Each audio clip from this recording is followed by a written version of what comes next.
Siguiendo con el orden del estudio que estamos haciendo acerca del libro de Josué, nos encontramos frente al capítulo 3 y la verdad que es muy fascinante la historia que nos relata este libro acerca de la hazaña grande de cruzar el río Jordán. A las orillas mismas del río, allí Dios da algunas instrucciones para que haya un tiempo final para aplicar todo lo que ya Dios había estado dando de instrucciones para cruzar el río, comenzando desde el lugar donde el pueblo estaba acampado en Sitim. Allí encontramos una cantidad de gente impresionante a la cual ellos tienen que emprender y levantar el campamento y emprender el camino hasta la ribera misma oriental del río. Este fue el último paso en el viaje desde Egipto hasta Canaán. Israel había estado esperando el momento de entrar en la tierra por casi 500 años, desde la promesa que Dios había dado a Abraham. 3 días de preparación, Dios ordena frente a un río caudaloso por las lluvias de primavera y aparentemente era imposible de cruzar. Así, esta nueva generación debía cumplir los eventos de la historia de Israel que serían llevados a ocupar la tierra. Se hace mención de 12 personas que son escogidas y cuyo listado de nombres está en el libro de Segunda de Crónicas, capítulo 12, del 14 al 15. Allí está la lista de los capitanes que cruzaron el río, escogidos para una misión que en el próximo capítulo entendemos la misión de ellos, que es para levantar un memorial. El bosquejo del libro de Josué para esta división que nos narra del cruce del Jordán está en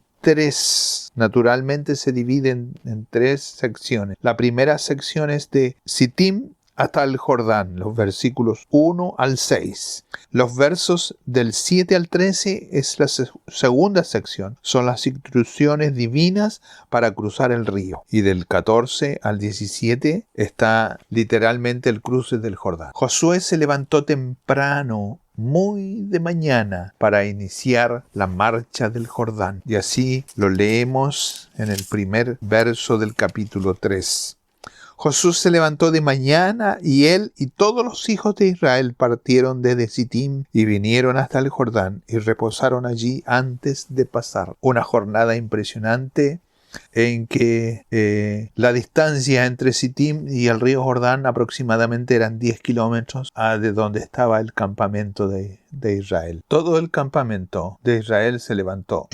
Josué estaba decidido a llevar a cabo los planes de Dios, comenzando su actividad en la madrugada. Este capítulo 3, el tema central de toda la historia es el cruce. Jordán era una barrera natural que impedía al pueblo de Israel que alcanzaran la bendición de Dios en cuanto a la posesión de la tierra más allá del río Jordán. Pero la mirada, la visión de este estaba puesta en la promesa. El paso del cruce del río Jordán estaba libre por la presencia del arca del pacto. Esto nos marca un precedente dentro de la historia, que el elemento principal para poder cruzar el río era el arca. El pecado forma una barrera natural que imposibilita al hombre estar en comunión con Dios y ser partícipe de esta barrera de separación. Se abrió por medio de la obra. Josué y su forma de actuar son figuras de Josué. Aprovechó diligentemente el tiempo para cumplir el programa que había sido determinado por la exhortación del apóstol Pablo en Romanos 12, verso 11, es clara y nos indica en lo que requiere diligencia no perezosa, fervientes en el espíritu, sirviendo al todo el que ha sido llamado por Dios a una actividad en su obra, al igual que Josué, debe asumir la diligencia de esto. Exige una detallada planificación y una precisa y correcta utilización de la jornada. Debe comenzar temprano para aprovechar el día, disponiéndose para oír la voz de Dios en el estudio, con oración, en la meditación de su palabra. Esta administración del tiempo exige separar un tiempo diario para la oración y disponerse para cualquier momento en que Dios así lo. La vida de oración fragua el éxito de nuestro ministerio cristiano. Cualquier ministro del Señor, como lo describe magistralmente Oswald Smith, ningún ministro que se digne llamarse ministro debe estar menos de 2 horas diarias a las pies de aquel que lo llamó a ese ministro. Aquellos que quieran lograr grandes cosas deben levantarse temprano. Esta es la que metafóricamente nos está hablando este pasaje, y habla mucho de la conducta de los líderes en el atender al deber que ocupa el pueblo. Debía seguir el arca. Esto nos habla de caminar siguiendo la palabra del, así como la ley escrita estaba dentro del arca y la Chequiná de Dios estaba sobre ella. También hoy seguir la dirección del Espíritu Santo en todo es algo esencial. No se les dijo a ellos cómo debían pasar el río, sino que algo tremendamente importante, no había detalle, sino que ellos debían avanzar y dar un paso de fe, tal como los dice el verso 11. He aquí el arca del pacto del Señor de toda la tierra pasará delante de vosotros en medio del Jordán. La verdadera grandeza del pueblo de Israel empieza marchando y cruzando a través del Jordán. En la Biblia, cruzar un río y las aguas se asocia a la dificultad. Así lo vemos en Isaías 43, verso 2, donde nos muestra, además de la dificultad, muestra la esperanza y muestra la gloria del poder de Dios. Cuando pases por las aguas, yo estaré contigo.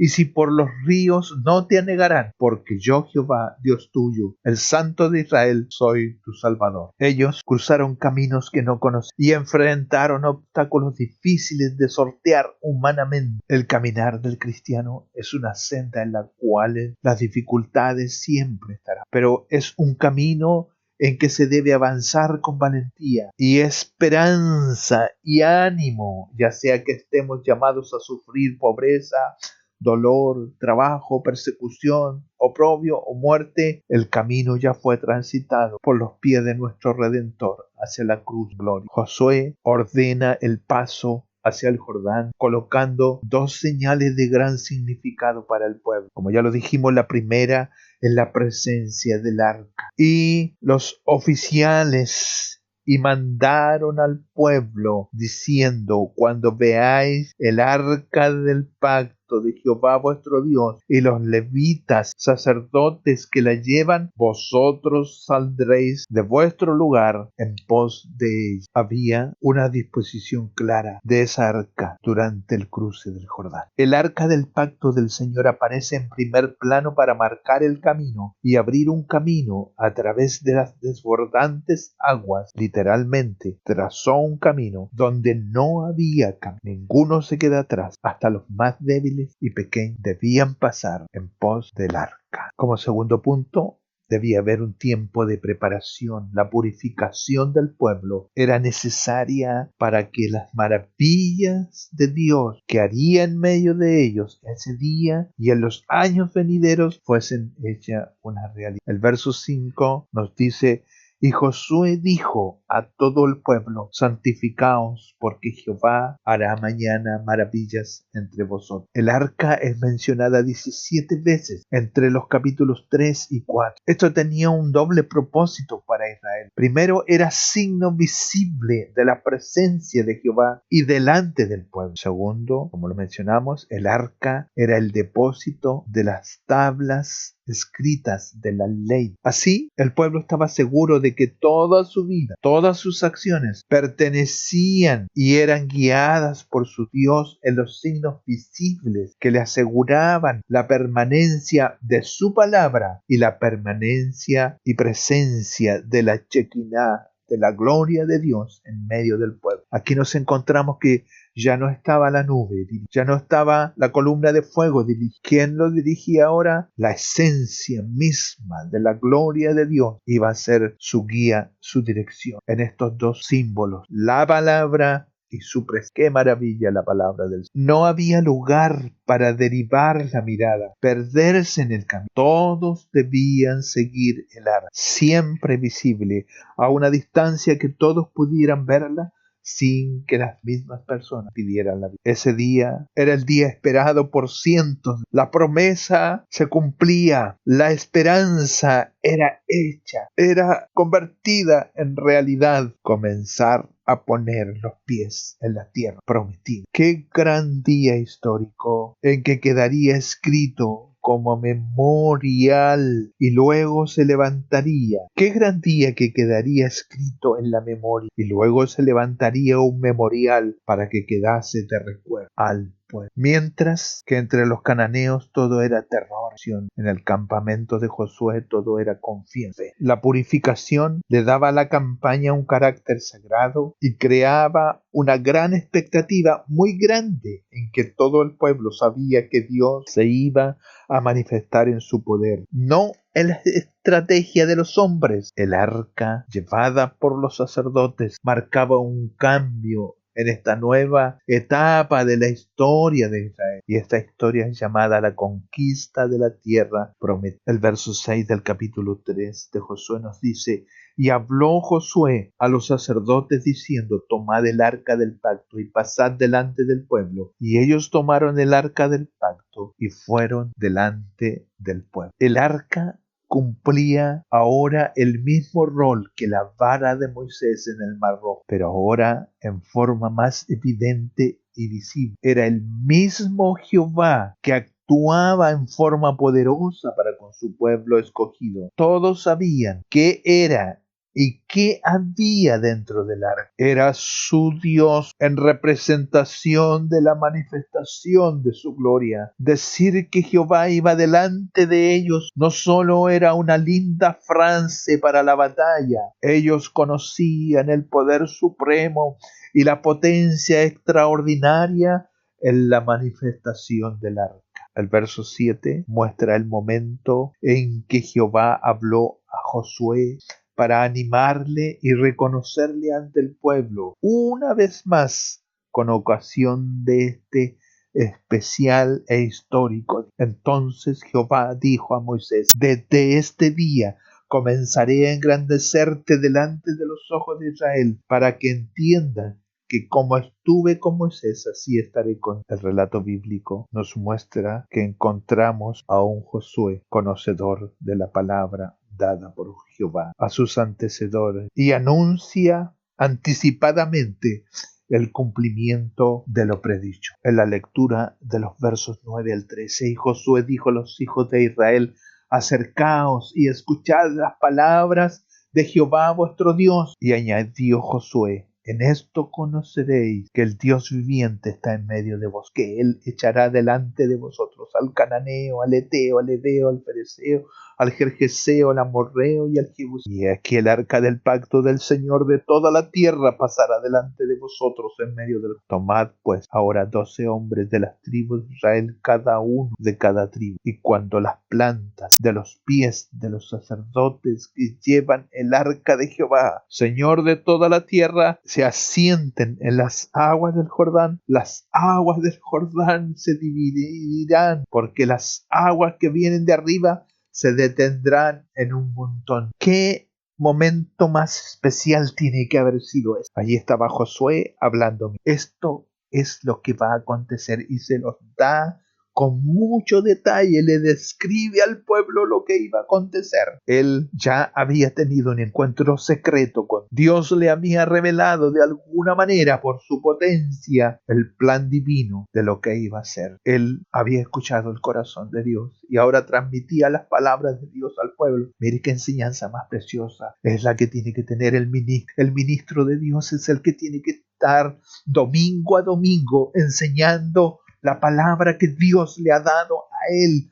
Es un cargo que no se puede delegar, es responsabilidad de él. Josué estaba a cargo, Josué estaba al frente y él conocía el secreto del plan de esta acción. Estas palabras escuchadas por el pueblo aumenta la confianza del pueblo. Anteriormente ya su nivel de confianza había sido levantado con el informe de los espías, y ellos ya tenían el ánimo lleno de esperanza porque sabían que esos pueblos ya estaban temerosos ante el avance del pueblo de Israel. Una vez más, Josué anticipa en detalle de todo lo que va a suceder de una forma íntima. Josué ya sabía lo que era una realidad para él y lo comunica. Dios se manifiesta de una manera oportuna, justo en el tiempo conveniente, para que el pueblo mismo y cada uno de ellos fueran testigos presenciales de lo que iba a acontecer. ¿Y qué era lo que iba a acontecer? Los versos 14 al 15 nos dicen: y aconteció cuando partió el pueblo de sus tiendas para pasar al Jordán con los sacerdotes delante del pueblo, llevando el arca del pacto, cuando los que llevaban el arca entraron en el Jordán, y los pies de los sacerdotes que llevaban el arca fueron mojados a la orilla del agua, porque el Jordán suele desbordarse por todas sus orillas todo el tiempo. Sucedió un milagro tremendo. Así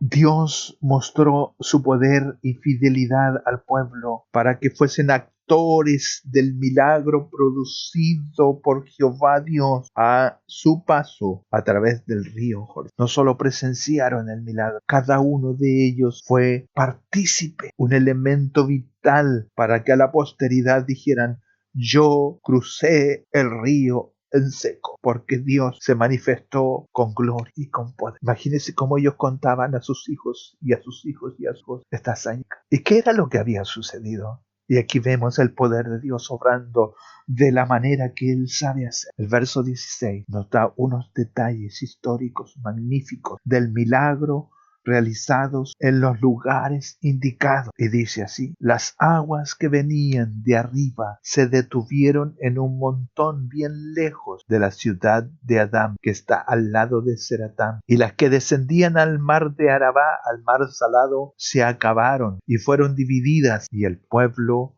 pasó en dirección de Jericó. Los historiadores indican que posiblemente el río se detuvo a unas 25 a 30 kilómetros del lugar donde ellos estaban, cerca de la ciudad de Adán, más arriba del lugar de donde se estaba ejecutando esta travesía. La intervención de Jehová en la historia de Israel no fue ocasional, sino que fue permanente e histórica. El pueblo aprendió a confiar y a depender de la revelación de Dios en este periodo de la historia. Las aguas se detuvieron. Si vemos un momento el orden de los eventos y calculamos los tiempos en que sucedieron las cosas, vemos que el milagro de detener las aguas ocurrió varios minutos antes que las consecuencias de ese milagro, llegaran hasta el lugar donde estaban los israelitas a punto de cruzar. Mire, esto nos da la siguiente situación. Las aguas se detuvieron, las aguas en un montón se pararon mucho más arriba donde ellos no podían ver. El tiempo en que el agua corría hacia abajo, Dios permitió que el milagro, la respuesta haya sido mucho antes que el milagro para ellos. Pero Dios ya había obrado antes. Dios obra y responde mucho antes que nosotros veamos la evidencia del milagro de la respuesta. Esto es espectacular. Esto es grandioso. Cuando Dios decide hacer algo, ya lo hizo. Dios ya lo hizo. Nosotros vemos en tiempo desplazado la obra de Dios. Nosotros nos confundimos, vemos el problema, vemos el río, vemos la dificultad, vemos el fango, vemos lo negro, vemos la corriente torrentosa. Pero Dios ya había obrado cuando ellos estaban parados a la orilla del Jordán y los sacerdotes a punto de pisar las aguas para mojarse los pies. Dios ya había obrado el milagro. Esto es realmente importante. Y esto nos recuerda un pasaje de la Escritura, que hay una respuesta de Dios a Daniel. Y cuando llega el mensajero con la respuesta, le dice: sabes, hace 21 días antes que yo ya había enviado la respuesta, pero hubo alguien que me detuvo en el camino. Pero la respuesta ya estaba. Este pasaje usted puede leerlo en forma magnífica en Daniel capítulo 10, del 13 al 21. Qué maravilla es confiar en que estamos en manos de un Dios que todo lo prevé y ya está todo listo. Ante las dificultades, los hombres se paralizan. El curso de la vida hace su inexperiencia el motivo de sus equivocaciones. Nos paralizamos frente a la muerte, nos paralizamos frente al quedar sin trabajo, nos paralizamos frente a la enfermedad, nos paralizamos frente a los problemas familiares, nos paralizamos cuando hay angustia en nuestro corazón. Pero sabe, la dificultad está ahí, pero Dios ya respondió. El arca a la vista de todos los hombres, aunque el río sea caudaloso, aunque traiga troncos, aunque traiga basura, ustedes pasarán en seco. Esa era la promesa. Los faros que están a la orilla del mar y de los acantilados y de las zonas rocosas son los que alertan el peligro de las naves que tratan de cruzar por ese río. En las negras tempestades, su luz es señal de vida o muerte. Así corrigen el rumbo para evitar las desgracias. Hay momentos en que la vida trae consigo tomar decisiones y eso pareciera que hay que enfrentar dificultades en la vida. Los marineros antiguos usaban su cuadrante para poder, por medio de los astros, saber su ubicación, dónde estaban, en medio de lo negro de la noche. No importa dónde tu mundo sea oscuro, pero mientras puedas levantar la vista hacia el cielo y poner los ojos en el arca, poner los ojos en la palabra, poner tu confianza en la presencia divina de la Shekinah en tu interior, la verdad es que toda esta dependencia de los hombres a los sistemas mundanos para fundar la felicidad de sus vidas es una trampa fatal. Es cuando se deja de lado de poner la vista en lo eterno. Oh, qué especial es este tiempo. Hoy, en tiempos modernos, los equipos celulares nos dan la ubicación geográfica al instante para saber en qué lugar de la Tierra se encuentran los viajeros. Todas las etapas de la vida y sus inventos han sido ideados para llegar a un puerto final de la vida. Todas las invenciones humanas nos han dejado y no nos han permitido vislumbrar el sol del mediodía. Los hombres no saben el camino, se han desviado sus sentidos y su ojo del sol. La orden que pongan el arca en el río y no perderla de vista y todo te irá bien. Esa era la orden. Mirar resueltamente a Jesús como tu Redentor y Salvador soberano y la vida te llevará al encuentro del Hacedor de la vida. Así Pedro tiene su momento de gloria al ver a Jesús caminando sobre las aguas. Este pasaje lo encontramos en Mateo 14:25. Y Jesús vino a ellos andando en el mar. Jesús les habló diciendo: tened ánimo, soy yo, no temáis. Pedro les respondió y les dijo: Señor, si tú eres, manda que yo vaya a ti sobre las aguas. Y él dijo: ven. Y descendiendo Pedro de la barca andaba sobre las aguas para ir a Jesús. Pero al ver el fuerte viento, tuvo miedo y comenzó a hundirse y dio voces diciendo: Señor, sálvame. ¿Qué comparación tan extraordinaria podemos? Si el pueblo de Israel que iba emprendiendo la marcha para cruzar el río hubiese quitado sus ojos del arca, habrían perdido la batalla y el milagro no se hubiese ejecutado. Cuando las dificultades, tales como el río Jordán, se presenten y llegue algo imprevisto y empieza la desconfianza, y cuando no se sabe qué hacer y su confianza es en la estrategia que se invente usted mismo, o quizás su confianza está puesta en su familia, o quizás su confianza está puesta en sus hijos, o su confianza está puesta en brazos de hombres, o tal vez su confianza está puesta en algún impío que, creyendo erróneamente que es usado por Dios para bendecirlo. ¿Qué tiene el impío con los hijos? Nuestra confianza está en lo sobrenatural, en el milagro, en la potencia del poder del Evangelio. Es tiempo de enviar el arca delante del camino de la vida. Jesús, a través de su muerte expiatoria y por medio del Espíritu Santo, nos llevará a través de las dificultades de los ejércitos de Faraón, a través de los mares rojos, a través del desierto inhóspito, a través del caudaloso río Jordán. Israel, el pueblo escogido, sus hijos de la promesa, creyeron y no apartaron sus ojos hasta que al final vieron el Jordán turbio, quedar atrás como una cosa del pasado para caminar adelante a reclamar lo que Dios te ha entregado. Qué especial, qué maravilla la palabra del Señor. El arca, la cruz de Cristo quita los peligros y cierra el camino de la deshonra. Mantengamos la vista puesta sin interrupción y nunca perderemos el rumbo. Cuando el dolor de la dificultad nos hace cerrar los ojos y al final los abrimos y vemos el arca en el río, eso tranquiliza el alma y sabemos dónde estamos, qué tenemos y a dónde vamos. Lo importante es que nos aseguremos de tener a Cristo en el momento de la muerte, porque solo Él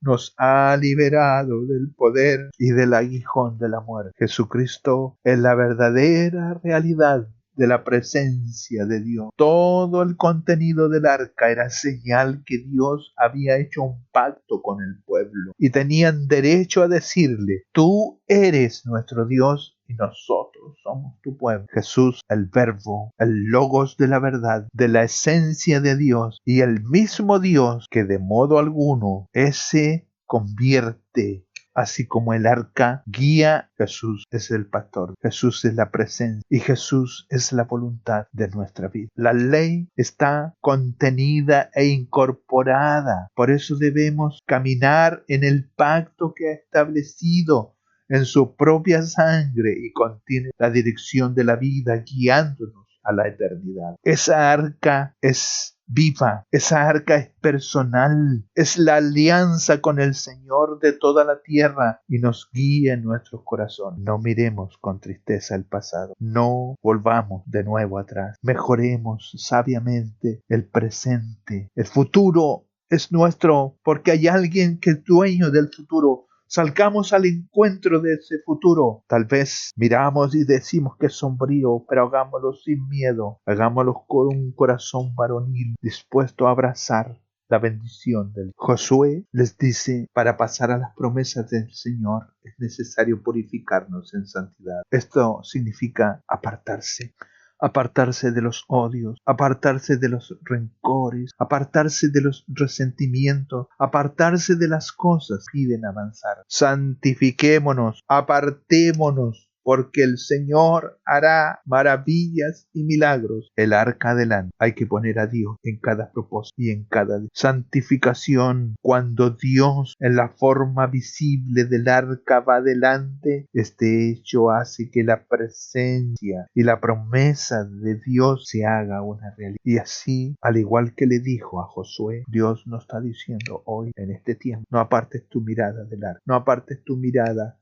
de la palabra del Señor. No apartes tu compañía de la chequina, de la presencia de Dios. Y así Dios te va a decir: desde este día comenzaré a engrandecerte. Desde este día en que decides dejar tu desierto, yo te haré alcanzar. En esto conoceréis que el Dios viviente está en medio de, tal como lo dice el verso 10. Y añadió Josué: en esto conoceréis que el Dios viviente está en medio de vosotros, que Él echará delante de vosotros todas las dificultades. Al dar el paso de fe, Dios abrirá el camino. Hay que dar el paso para que Dios obre. Hay personas que se pasan la vida esperando que haga algo. No nos pasemos la vida a que Dios nos para que obre el milagro. Hay que dar el paso de fe primero, si no estaremos toda la vida esperando. Con el primer paso a la grandeza viene la provisión y viene la bendición. Limpios, santificados con la presencia de Dios, adelante y dando paso, hay que mojarse los pies. Y los sacerdotes pisaron y se obró el milagro. Mojarse los pies es involucrarse en hacer algo con tu vida en el tiempo, de estar firmes para que todos alcancen la tierra prometida. Hay que cruzar el Jordán. A lo mejor has pasado por muchas cosas en tu vida para llegar hasta aquí, hasta la orilla de tu río. Mira tus pies y te darás cuenta que estás en lo cómodo en la tierra, esa tierra que es seca, esa tierra que es tu lugar de confort, donde es fácil caminar. Es tiempo de que te levantes y pongas la vista en lo eterno. Cuando Dios obró el milagro, Los habitantes de Jericó, distantes unos 6 kilómetros, tal vez observaron las huestes de Israel antes de que cruzaran y sentían una mediana seguridad por el caudaloso río Jordán, aunque temerosos un poco, pero lo veían como una barrera natural que parecía impedir la invasión de los israelitas, pero muy aterrorizados debieron ir cuando vieron o escucharon el gran milagro que Israel había cruzado a la orilla. Así lo leemos en Josué capítulo 5, verso 1. Cuando todos los reyes de los amorreos que estaban al otro lado del Jordán, al occidente, y todos los reyes de los cananeos que estaban cerca del mar, oyeron cómo Jehová había secado las aguas del Jordán delante de los hijos de Israel hasta que hubieron pasado, desfalleció su corazón y no hubo más aliento en ellos delante de los hijos de Israel. Dentro de toda esa temor y confusión, había una persona que estaba tranquila en Jericó. Ella ya disfrutaba de la paz y el descanso y no ten temor. Era esa persona en cuya ventana colgaba el cordón escarlata. El trabajo de los ministros hoy día es presentar la palabra de Dios, es presentar los instrumentos, poder y su gracia. Aquí deben ir delante del pueblo de Dios y en su camino al cielo y mostrar que guiar al pueblo de Dios no es su es la directriz, es la gloria, es el poder, es la presencia de Dios la que guía y gobierna los destinos de su pueblo y los destinos final de su iglesia amada. Que el Señor les bendiga para la gloria.